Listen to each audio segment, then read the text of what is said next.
నమస్తే, welcome to #you. నేను మీ రాజేష్. సహజంగా మనం ఏదైనా ఫ్యామిలీ తోటో లేకుంటే ఫ్రెండ్స్ తోటో ఏదైనా రెస్టారెంట్కో లేదంటే కనుక ఒక హోటల్కో రిసార్ట్కో ఎక్కడికైనా వెళ్తే అక్కడ మౌలిక వస్తువులు ప్రాబ్లం ఉంటేనో లేదంటే ఫుడ్లో ఏదైనా ఇష్యూస్ ఉంటేనో ఫుడ్లో ఓల్డ్ స్టాక్ ఉంటేనో లేకుంటే బల్లి పడితేనో నల్లి వస్తేనో లేకుంటే బొద్దింకి వస్తేనో దాని మీద హంగామా చేసి, అది కూడా హంగామా ఎప్పుడు లాస్ట్ స్టేజ్లో హంగామా చేసి ఆ వీడియోల్ని కొంచెం కంప్లైంట్ చేస్తామని ఇట్లా కొన్ని రొటీన్గా జరుగుతూ ఉంటాయి.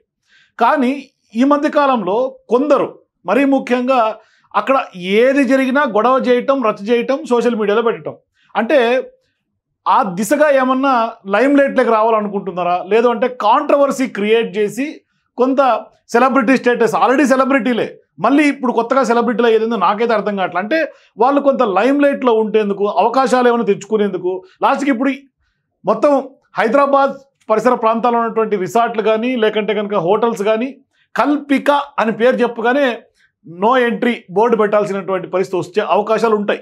ఎందుకంటే వరుసగా ఆమె ఎక్కడ అడుగు పెడితే అక్కడ గొడవ, మరి ఆ పిచ్చి పీక్స్కి పోతుందేమో అర్థం కావట్లా, లేకుంటే మరి ఏ నిషా ఎక్కుతుందో తెలియట్లేదు కానీ హంగామా చేసేయాలా, బండబూతులు తిట్టేసేయాలా, బరి తెగించేయాలా, అవతలవాడు మనిషి అనేది కూడా విచక్షణ కోల్పోయి ఇష్టం వచ్చేట్టు మాట్లాడాలా.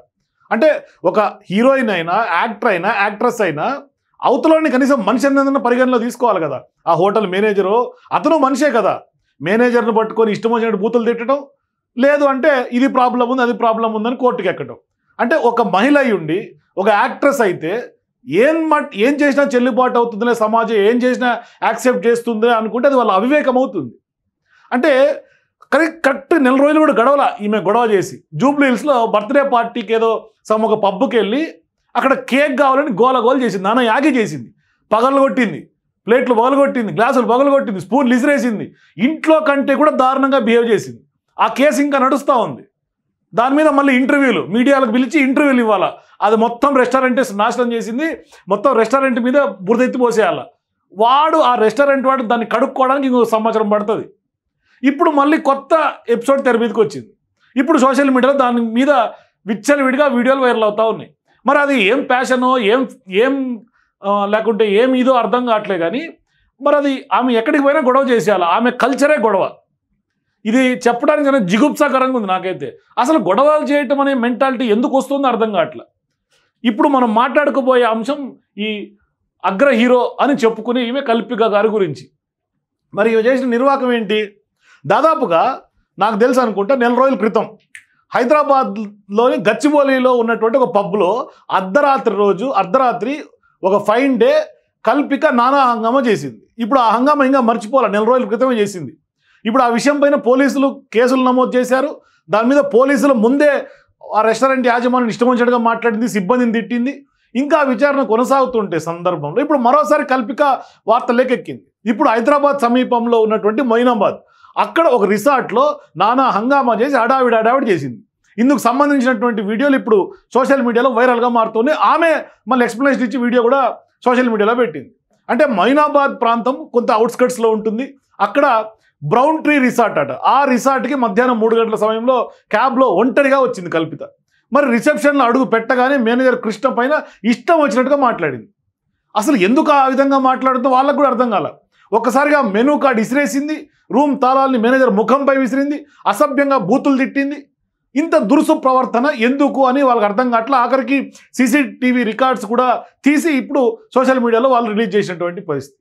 అంటే ఆమె సిగరెట్లు కాల్చే అలవాటు ఉంది కాబట్టి ఆ సిగరెట్లు తాగే అలవాటు సందర్భంగా అవి అడిగితే రిసార్ట్ యాజమాన్యం ఇవ్వలేదని దురుసుగా ప్రవర్తించిందని కల్పిక యొక్క సమాధానం. మరి ఇప్పుడు ఇంత వివాదం సృష్టించి దాని మీద స్పందించి ఒక వీడియో రికార్డ్ చేసి మళ్ళీ పెట్టింది. రిసార్ట్లో సెల్ ఫోన్ సిగ్నల్స్ లేవని, కనీసం క్యాబ్ బుక్ చేసుకునేందుకు కూడా వైఫై కూడా లేదని అడిగితే తనతో మేనేజర్ ఇష్టం వచ్చినట్టుగా వాగ్వాదం దిగాడని ఆమె చెప్పుకొస్తుంది. అంటే ఎంత నిదానంగా చెప్పినా వినకపోవడంతో మేనేజర్తో గొడవ దిగాల్సి వచ్చిందని కల్పిక తనదైనటువంటి స్టైల్లో స్టేట్మెంట్ ఇస్తోంది. కానీ గత కొన్నేళ్లుగా వరుసగా కల్పికకు సినిమాలు రావడం లేదు, చేయడం లేదు. అలాంటిది ఇప్పుడు వరుస వివాదాల్లో ఎందుకు ఈమె వార్తల్లో నిలుస్తోంది అన్నదే ఇప్పుడు చాలామంది ఉన్నటువంటి డౌట్. ఎందుకంటే చాలామంది రిసార్ట్స్కి వెళ్తారు, చాలామంది రెస్టారెంట్స్కి వెళ్తారు. మరొక కల్పికకే ఎందుకు సమస్యలు వస్తాయి? ఆమెకే కేక్ దొరకదు, ఆమెకే కేక్ ఇవ్వరు, ఆమె పగలు కొట్టుకుంటుంది, ఆమెకే వైఫై బుక్ అవ్వదు, వైఫై ఉండదు, ఆమెకే క్యాబ్ బుక్ అవ్వదు, ఆమెకే సిగరెట్లు ఉండవు. ఏంటి రచ్చ?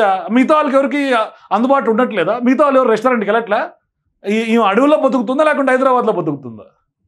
సరే, అక్కడికి వెళ్తే రిసార్ట్స్లో వైఫై లేదు, లేకుంటే నెట్ లేదు, మొబైల్ నెట్వర్క్ పూర్గా ఉంది.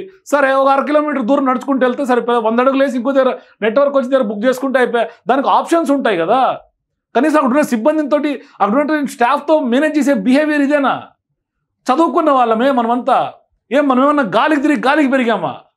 ఇష్టం వచ్చినట్టుగా మాట్లాడితే వాళ్ళు పేరెంట్స్ వీళ్ళ కోసం తిట్టించుకోవడానికి వాళ్ళు ఏమన్నా పని చేసి బయటకు వదిలేరా మార్కెట్లోకి? ఏం జరుగుతుంది అసలు? ఇష్టం వచ్చినట్టుగా మాట్లాడటమా? ఒకసారి ఆమె ఎంత అందామని చేసింది చూపిస్తాం మీకు. ఇక్కడ చూడండి, ఈ వీడియోలో ఈమె తిడుతుంది, ఈమె వీడియో తీసుకుంటుంది, ఈమె సోషల్ మీడియాలో పెడుతుంది. ఇది ఆమె కల్చర్. అంటే లాస్ట్కి ఇక్కడ ఉన్నటువంటి స్టాఫ్ అందరినీ కూడా ఈమెతో తిట్టించుకోవడానికే తేరగా ఇక్కడ పని చేస్తున్నట్టు కనిపిస్తుంది. ఒకసారి చూడండి ఆమె ఏం మాట్లాడుతుందో.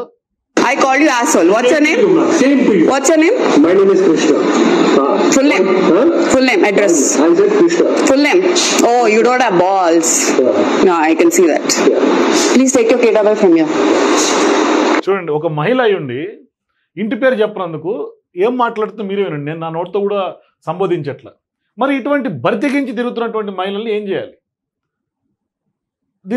ఇట్లాంటి వాళ్ళని ఏం చేయాలి? వాళ్ళు ఏదో ఎక్కడి నుంచో వచ్చి పొట్టకూటి కోసం పని చేసుకుందామని వచ్చి హైదరాబాద్లో నా బతుకు తెరువు ఎత్తుక్కొని చేస్తుంటే కృష్ణ అని చెప్పాడు. కృష్ణ అంటే పూర్తి పేరేంటి? నీకు లేవా అంటే ఏం చెప్పాలి? అసలు ఒక మహిళ ఉండి ఆ విధంగా మాట్లాడటం మనం ఎక్కడికి దిగజారిపోతున్నాము? So this is what's this stupid place name? Stupid place అన్నప్పుడు ఆ స్టూపిడ్ ప్లేస్కి ఈమె ఎందుకు బుక్ చేసుకొని రావటం అవసరం ఉండనా? వాళ్ళు ఏమన్నా కల్పిక గారు మీరు రండి అని ఏమన్నా అడిగారా? ఈమె ఎత్తుక్కుంటా పోయిందా? స్టూపిడ్ ప్లేస్ అని తెలిసి ఎందుకు వచ్చినట్టు అక్కడికి? మరి అక్కడికి పోయి స్టూపిడ్ ప్లేస్ అని తీసి వీడియో పెట్టడం ఎంతవరకు కరెక్టు? అంటే ఏంలా, అక్కడికి వచ్చాము పోయాము, అక్కడ ఉన్నటువంటి బ్రాండ్ నేమ్ ఖరాబ్ చేసేయాలా, ఇది ఆమె అనుకున్నటువంటి ఎజెండా. ఆమె కాంట్రవర్సీలో ఉండాలా, న్యూస్లో ఉండాలి. ఆమె ఎవడు పట్టించుకోవట్లే కాబట్టి ఇప్పుడు న్యూస్లో ఉండాలి. ఏమో నాకు తెలిసి ఏమన్నా కల్పిక ఏమన్నా బిగ్ బాస్కి పోవాలని ఏమన్నా ప్రయత్నం చేస్తుందేమో ఇటువంటి కాంట్రవర్సీలను నెత్తికేసుకొని.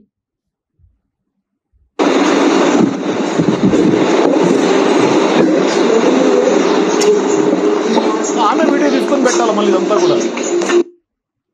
అది చూడండి, దాంతో కొడుతుంది మెనూ కార్డు తీసుకొని, ఆ స్టాఫ్ని కొడుతుంది. అవసరమా?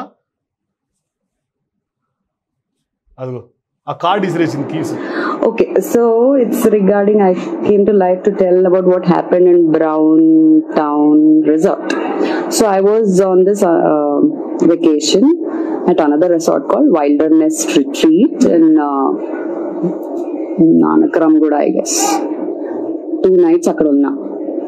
సో పోలీస్ పీపుల్ నా వెంట పడుతున్నారు అని చెప్పి I had to shift to another resort because they got to know I was there. ఎంత సొక్కంగా చెప్తుంది చూడండి. వైల్డర్నెస్ రిసార్ట్లో ఉండేనంట, పోలీసులు వెంట పడుతుంటే రిసార్ట్ మార్చిందంట. మరి పోలీసులు వెంట పడుతుంటే రిసార్ట్ మారిస్తే మరి అక్కడ అంత హంగామా చేయాల్సినటువంటి అవసరం ఉంది, అన్నీ మూసుకొని కూర్చోక కదా? ఏమన్నా అర్థం ఉందా?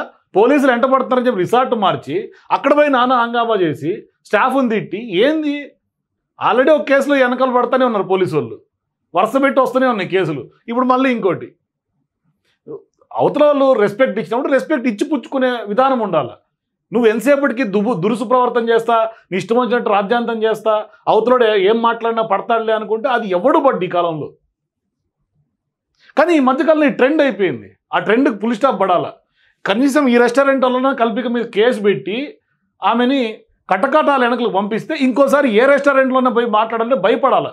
అరే ఈ రెస్టారెంట్లో పోయి మాట్లాడితే ఈ విధంగా మాకు అవుతుంది, కనీసం జరిగినట్టుగా చెప్పుకుంటే ప్రాబ్లం లేదు. దాన్ని పోయి అక్కడ ఇష్టం వచ్చినట్టుగా బిహేవ్ చేయడమే ఇబ్బందికరం. ఆల్సో సో మా పేరెంట్స్ ఇంటికి వచ్చారు, నేను వేరే రిసార్ట్ బుక్ చేశాను. మా అన్నయ్య ఇక్కడ సిటీలో బుక్ చేద్దాం అనుకుంటే 12,000 20,000 చూపిస్తుంది 1 నైట్కి. అండ్ సరే అని చెప్పి ఈ రిసార్ట్ కొంచెం స్పా ఉంది, మసాజ్ చేసుకోవచ్చు, రిలాక్స్ అవ్వచ్చు, you can go and have your me time అని చెప్పి అక్కడ బ్రౌన్ టౌన్లో బుకింగ్ చేశారు. ట్విస్ట్ ఏంటంటే వాళ్ళకి క్లియర్గా చెప్పా, it is very far, cab access net access సరిగ్గా లేదు రిసార్ట్స్లో, so why don't you just come and drop me. They didn't listen, they didn't drop me, they went home, they booked a cab for me, I booked a cab for myself and I went there. I reached As I reached, one guy from reception, he was already standing there and he was behind me. I just had one backpack. A backpack మీదేనా, ఆ backpack తీసుకెళ్ళినా, ఆ neck pillow మీదేనా, neck pillow తీసుకెళ్ళినా అని చెప్పి irritate చేస్తుండే. I was talking to the cab guy. సహజంగా ఒక హోటల్కి ఎవరన్నా వస్తే, గెస్ట్గా వస్తే, మేడం ఆ బ్యాగ్ మీదేనా, లోపల తీసుకెళ్ళి పెట్టమంటారు అడగటం వాళ్ళ సంస్కృతి. ఆ సంస్కృతి ఈమెకు తెలియట్లా. ఎట్లా అడుగుతారో ఇరిటేట్ చేస్తున్నారంట. వాళ్ళ డ్యూటీ వాళ్ళు చేస్తుంటే నీకు ఇరిటేషన్ అనిపిస్తే నువ్వు మోసుకుపోయేది ఉండే, మొత్తం నువ్వే చేసుకునేది ఉండే నీ పనులన్నీ. అక్కడ రెస్టారెంట్కి పోయి ఆ స్పాకో ఇంకో దానికి పోయావు కదా, ఆ స్పా కూడా వాళ్ళతో చేయించుకోవటం ఎందుకు, నీకు నువ్వే స్పా చేసుకుంటే అయిపోద్ది కదా. కదా, కొంచెం కామన్ సెన్స్ ఉండాలి కదా. సిగరెట్ డబ్బా మర్చిపోయా కార్లో. ఈమె చేసిన తప్పు, సిగరెట్ డబ్బా మర్చిపోయింది. వాళ్ళ ఇంట్లో పేరెంట్స్ వాళ్ళు ఎవరు కూడా ఈమెను క్యాబ్ ఎక్కించుకొని పోలా, వాళ్ళు దింపిపోమంటే దింపిపోలా, ఈమె బుక్ చేసుకొని పోయింది. వాళ్ళు లగేజు వాళ్ళు లోపల పెడతామంటే ఈమె ఒప్పుకోవాలా, ఇరిటేట్ చేశారంట. అంటే తప్పులన్నీ ఈమె, కానీ అవతలని తిట్టాల. ఇది కనిపిస్తుంది క్లియర్గా క్యాబ్లో. సో ఆ గోల్లో వచ్చేసి నేను రిసెప్షన్లో చెక్ ఇన్ అయ్యే టైంకి మా అన్నయ్య he did booking from booking.com. So payment అవ్వలేదు, పేమెంట్ కరో అన్నాడు. 4,700 ఏదో ఉండే. अरे मैं कर रही हूँ, रुको यार, मैं बिना करे कहाँ जाऊंगी, मैं रहने के लिए आई ना, मैं बराबर करूंगी అని చెప్పా. సో ఇమీడియట్లీ గూగుల్ పే నుంచి పే చేసా. పే చేసిన వెంటనే like okay we're taking you to the room అని చెప్పి తీసుకెళ్లారు. పాస్వర్డ్స్, డీటెయిల్స్, రిసెప్షన్ నెంబర్ అంతా ఇచ్చేసి, అస్సలు సిగ్నల్స్ లేవు, వైఫై లేవు. సో వెళ్ళేటప్పుడు the person was assisting me, I asked him. So next time నుంచి కల్పిక గారు ఏ రెస్టారెంట్కి వస్తే, లేకుంటే ఏ రిసార్ట్కి వస్తే అక్కడ సెల్ ఫోన్ టవర్లు ఏర్పాటు చేయండి. లేకుంటే ఏ రిసార్ట్కి వెళ్ళినా, ఏ రెస్టారెంట్కి వెళ్ళినా, ఏ హోటల్కి వెళ్ళినా ఇటువంటి గొడవలు జరుగుతాయి. ఎందుకంటే ఆమె సెల్ ఫోన్ సిగ్నల్స్ లేవట. మంచిదే కదా, సెల్ ఫోన్ సిగ్నల్స్ లేకపోతే పోలీసులు ట్రేస్ అవ్వాలి కదా. అవి మర్చిపోయింది, టెక్నికాలిటీస్ తెలియవు పాపం అమ్మాయికి. వెళ్ళింది, సిగ్నల్స్ దొరకట్లేదంట, సిగ్నల్స్ రావట్లేదంట. ఇప్పుడు దానికోసం గొడవ పెట్టుకుంది. ఏం చెప్పాలా? వాళ్ళు ఏమన్నా ఆ రిసార్ట్ వాళ్ళు ఏమన్నా సెల్ ఫోన్ టవర్లు పెట్టుకున్నారు కల్పిక గారి కోసం? ఉంటారు కదా అట్లా. I missed out with my cigarettes.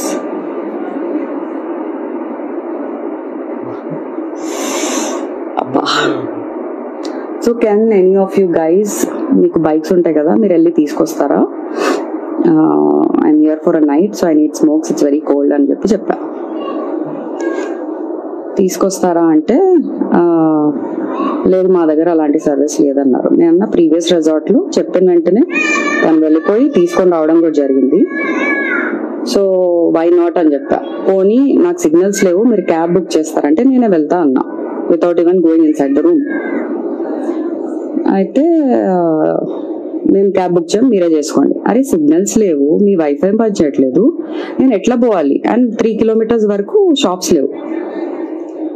So మనోడు మాట విన్నట్లే నేను again had to run back to the reception. I was asking the same thing to this asshole with whose video I just posted. I told the same thing and I told a little louder, क्यों चिल्ला रहे मेरे पे, तुमको दूसरा काम धंधा नहीं है क्या, बिहेव करना नहीं आता क्या, ये वो అని చెప్పి స్టార్ట్ చేశాడు. నేను మీరు తెలుగు మాట్లాడుతున్నారు కదా, మీకు క్లియర్గా చెప్తున్నా, నాకు సిగరెట్స్ కావాలి. నా ఇంకో పర్సన్ వల్ల I had to miss it out in the cab. So if you can help me get a cab or if you guys can go and get it ante, no, he's not listening. Then I shouted at him. मैं बोली ये क्या service दे रहे हो, तुम पैसे के पीछे पड़े मेरे को, तुम इतना भी सर्विस नहीं देते. No alcohol served in the resort. Crazy, one more crazy thing. ఇక్కడ క్రేజీ థింగ్ కాదు, ఆల్కహాల్ రిసార్ట్స్ లో సర్వ్ చేయాలంటే తెలంగాణ ఎక్సైజ్ పాలసీ ప్రకారం రూల్స్, రెగ్యులేషన్స్, ప్రభుత్వం అనేది ఒకటి ఉంటుంది. వాళ్ళు చెప్పినట్టు వినాలా. రిసార్ట్స్ వాళ్ళ ఓనర్స్ వాళ్ళ ఇష్టం ఉండదు. దానికి బార్ లైసెన్స్ ఉండాలా, దానికి మీరు బూజింగ్ చేయాలంటే అక్కడ పర్మిషన్ తీసుకోవాలి. తెలంగాణ ఎక్సైజ్ పాలసీలో భాగంగా అక్కడ ఎక్సైజ్ శాఖ వాళ్ళు నీకు పర్మిషన్ ఇవ్వాలా, లోకల్ పోలీస్ వాళ్ళు పర్మిషన్ ఇవ్వాలా. ఇప్పుడు రిసార్ట్స్కి అంతా మారిపోయింది. ఇదివరకు ఉండే పబ్బులు, క్లబ్బుల్లో ఇదివరకు ఉండే, ఇప్పుడు ఈ సిచ్యువేషన్స్ లేవు. ఇప్పుడు డైరెక్ట్గా పోయారంటే ఆన్లైన్లో మనం అప్లై చేసి ఆన్లైన్లో మనం పర్మిషన్ తీసుకోవాలి, దానికి అమౌంట్ కట్టాలా. ఆ రిసార్ట్ వాడు ఇష్టం వచ్చినట్టు మీకు సర్వ్ చేస్తే రేపొద్దునే మీ వల్ల రిసార్ట్ బ్లాక్ అయ్యి రిసార్ట్ అక్కడ సీజ్ చేసే అవకాశం ఉంటుంది. రాత్రిపూట రైడ్స్ జరిగాయి అనుకోండి, పోలీసులో ఎక్సైజ్ అధికారులు పోయి రైడ్ చేస్తే సీజ్ చేస్తారు. మీ ఒక్క రోజు ఎంజాయ్మెంట్ కోసం వాళ్ళు రెస్టారెంట్ను, రిసార్ట్లను మూసుకోలేరు కదా. వాటికి ఉన్న పర్మిషన్స్, వాటికి ఉన్న లీగాలిటీస్ చూసుకొని వాళ్ళు సర్వ్ చేస్తారు. అందులో వాళ్ళు చెప్పింది తప్పే ఉంది. మేము సర్వ్ చేయమన్నారు, మేము తెచ్చివ్వమన్నారు, మా దగ్గర సర్వీస్ లేదన్నారు. దాన్ని కూడా ఉల్టాగా వాళ్ళ మీద అరిచేసి ఇష్టం వచ్చినట్టుగా తిట్టేసి, సాధారణంగా ఏ రిసార్ట్ అయినా ఏ రెస్టారెంట్స్ అయినా ఎక్కువ మంది తెలుగు వాళ్ళు ఉండరు. వాళ్ళు ఒడిస్సా వాళ్ళు, లేదంటే యూపీయో బీహారో అక్కడి నుంచి వచ్చి మన తెలంగాణకు వచ్చి పొట్టకూటి కోసం వచ్చి పని చేసుకుంటూ ఉంటారు. అట్లాంటి వాళ్ళని పట్టుకొని నువ్వు హిందీలో ఇంగ్లీష్లో ఇష్టం వచ్చినట్టు తిడితే అతను ఏం చెప్పాడు, మేడం మేము చేయం మేడం, ఇవి లేవు మేడం, కుదరదు మేడం, రాదు మేడం అని చెప్పారు. మా దగ్గర అటువంటి సర్వీసులు లేవు అని చెప్పారు. దాన్ని కూడా తప్పుబట్టి ఇష్టం వచ్చినట్టుగా తిడితే ఎక్కడికి పోతారు వాళ్ళు పాపం. ఈమెను గొప్ప ఈమెకి కాంట్రవర్సీ క్వీన్ అని అంటే బెస్ట్. ఎందుకంటే ప్రతిరోజు ప్రతి ఎక్కడ పోతే కాంట్రవర్సీ కదా, కాంట్రవర్సీ క్వీన్ అని పెట్టుకుంటే అట్లీస్ట్ లిసన్ టు మీ అంటే no is not listening. Then I said you are not doing your job right. I said I'm going to take a video. हाँ take, I don't care. He said okay करके. I called him bastard. He was not listening. I was like కొంచెం కూడా బుద్ధి లేదా నీకు, నాకు signals లేవు, నేను ఎట్లా చేసుకోవాలి నా పనులు అని చెప్పి అంటే not an understanding. No one is talking a word there. All men are literally. Anyway, so that happened and చూసారా ఎంత ఎంత ఖండకావరం, ఎంత కొవ్వు ఉందో మీకు అర్థం కావట్లేదు. ఆమె ఏమన్నది విన్నారా ఇప్పుడు మీరు? రిసార్ట్స్లో సిబ్బంది అంట ఈమెకు తెచ్చిపోతే తిట్టింది, సంతోషం, అంతవరకు ఉందో. ఆల్ మెన్స్ ఆర్ అంట. ఇప్పుడు ఇక్కడ మిగతా వాళ్ళందరూ వచ్చి ఈమెకి ఏం చేశారని అంటే మనుషులంటే అంటే మరీ ముఖ్యంగా మగవాళ్ళంటే అంత చీప్గా కనిపిస్తాం, అంత తేరగా ఉన్నామా ఈమె తిట్టించుకోవడానికి? ఆల్ మెన్ ఆర్ అని అంటుంది. మరి ఆమెకి ఏ మెన్తో ప్రాబ్లం ఉంటే ఆ మెన్ని సంబోధిస్తే బాగుంటుంది, కానీ సమాజంలో ప్రపంచంలో ఉన్న మెన్స్ అందరూ అంటే మరి ఆమె మరి అసలు ఏ ఉద్దేశంతో అంటుందో అర్థం కావట్లేదు. అంటే ఇంత బరితెగింపు దేనికి, ఎవరిని చూసుకొని, ఎందుకోసం? ఇట్లాంటి వాళ్ళకి బుద్ధి చెప్పాల్సినటువంటి అవసరం ఉంది. ఇట్లాంటి వాళ్ళు ఖచ్చితంగా పోలీసులు బయటికి రాకుండా లోపల నెట్టాల్సినటువంటి సందర్భం ఉంది. అందుకనే వీళ్ళు మరీ బరితెగింపు ఎవరిని కేర్ చేసే పరిస్థితి లేదు. I spoke to my brother and parents and I told. మరి ఇప్పుడు ఆల్ మెన్స్ అన్నప్పుడు మీ బ్రదర్కి ఎందుకు కాల్ చేసినట్టు? మీరే కదా ఆల్ మెన్స్ అన్నారు కదా ఇప్పుడు. మరి మీ బ్రదర్ కూడా మెన్నే కదా, ఈజ్ నాట్ మెన్. మీరు చెప్పండి మరి. ఇలా అయింది, మీరు నన్ను డ్రాప్ చేయలేదు కదా, సో ఇంతవరకు నీచంగా బిహేవ్ చేశారు. ఈమె ఎక్స్ప్లెనేషన్ ఇంత చెప్పి జరిగిన తర్వాత ఎక్స్ప్లెనేషన్ ఇంటూ సోది కనిపిస్తుంది. ఆమె ఇరుక్కుంటోంది. ఏం జరిగింది అని చెప్పి అవతలని తిడతా, తప్పు నాదే బాస్ అని ఆమె చెప్తోంది. ఇక అయిపోయింది, ఆమె సీన్ సితార అయిపోయింది. ఇక గతంలో కూడా जो है वो बिल पे करो, आपके मुंह पे आप कहाँ फेंकते फेंको मैडम, बिल तो फेंको तो पहले फेंक दो। फेंक रही हूँ, आप जो गलत कर रहे हैं, आपका अपना बर्थडे स्पॉइल कर रहे हैं आप। मेरे को कोई फर्क नहीं पड़ता है, मेरा एवरी पक्को हर जगह जाके यही करते हैं, खुद से नहीं करते वो लोग, आराम से आके केक दे के जाते हैं, जानबूझ के कर रहे हैं। हर जगह देते होंगे मैडम, हमको क्या मिलता, जो आप ऑर्डर जानबूझ के करते हैं, हमको क्या मिलता? यही तो मिलता ना आपका बिल में, कंप्लीट कॉम्प्लीमेंट्री कराना क्या कॉम्प्लीमेंट्री दिए? वही तो कॉम्प्लीमेंट्री करा रहे हैं, क्या करा रहे हैं? हमसे जो होता है वो दे सकते हैं, वो सब आप लोग खाली हमको नहीं चाहिए। కాంప్లిమెంటరీ కేక్ ఇవ్వలేదని అంత గొడవ, కావాలని చేస్తున్నారు మేడం మీరు గొడవ అంటే, మీరు ఏం చేసుకుంటారో చేసుకోండి అని ఇష్టం వచ్చినట్టు గొడవ చేసి వీడియో తీసి రచ్చరచ్చ చేసి ఏం లేదు. వీళ్ళు సింపుల్ రావాలా, అక్కడ ఉన్నటువంటి వాళ్ళ బ్రాండ్కి దెబ్బ కొట్టేలాగా ఆ రెస్టారెంటు రిసార్ట్ ఏదైనా కానీ ఇక్కడ వస్తే పూర్ ఉంటుంది అని ఒక ఇమేజ్ క్రియేట్ చేసి పబ్లిక్లో నెగిటివ్గా స్ప్రెడ్ చేయాలి. అంటే వీడియో తీస్తాను బ్లాక్మెయిల్ చేయాలి. ఇదంతా బ్లాక్మెయిల్గా కనిపిస్తుంది వ్యవహారం అంతా కూడా.